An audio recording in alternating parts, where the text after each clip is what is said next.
Well, good morning. So I'm working my way through Harville, Hendrix and his wife Helen LaKelly Hunt's book, How to Talk to with Anyone About Anything.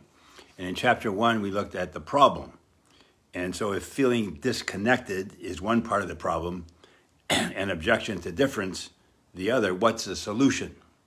So chapter 2 is about the solution. And so seeing, listening, and valuing the other person is the key to connecting.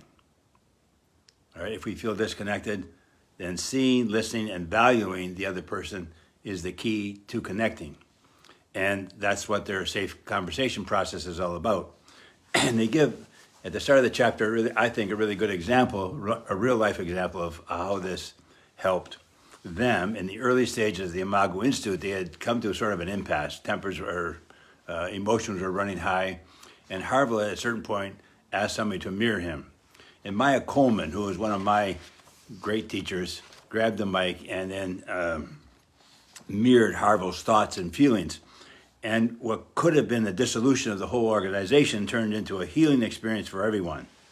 And the point of this little story is simply is that how you say something can create communication breakdown more than what is said.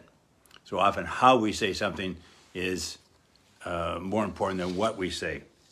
And the safe conversation dialogue was first developed to help couples communicate safely. That is, how they say stuff.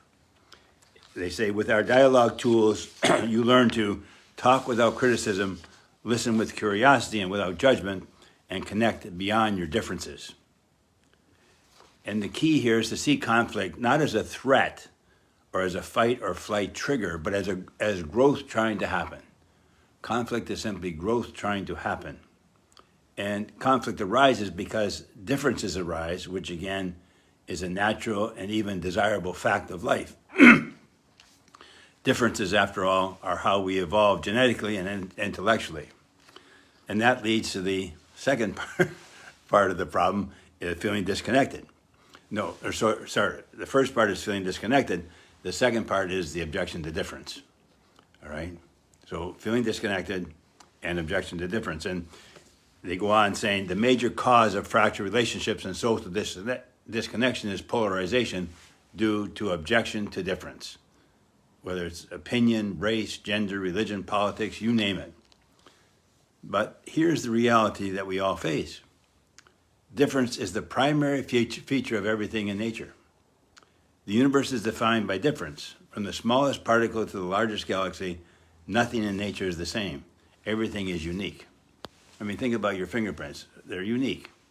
Now, I know with mass production, we make things the same, but out in nature, nothing is the same as anything else. And so they go on to explain, why is that we seem to object to difference so much? And I thought this was sort of interesting. Here they say is a little comfort for the journey to the discovery and acceptance of otherness. It's not all your fault. And we're all in this together. The key to transcending resistance to difference is to understand three things. 1, how your brain works.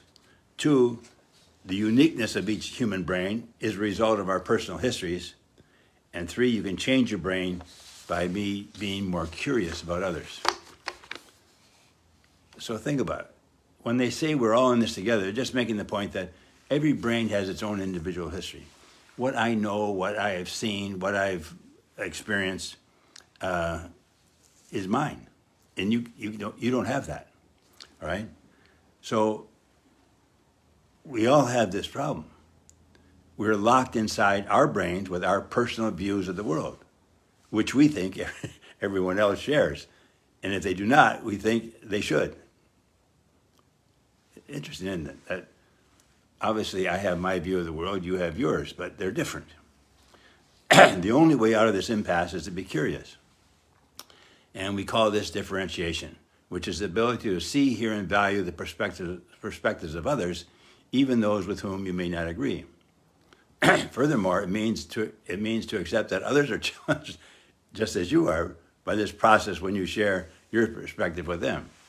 So I'm locked into my brain, you're locked into yours. So the only way to get by that is be curious of what's in there, what's over here.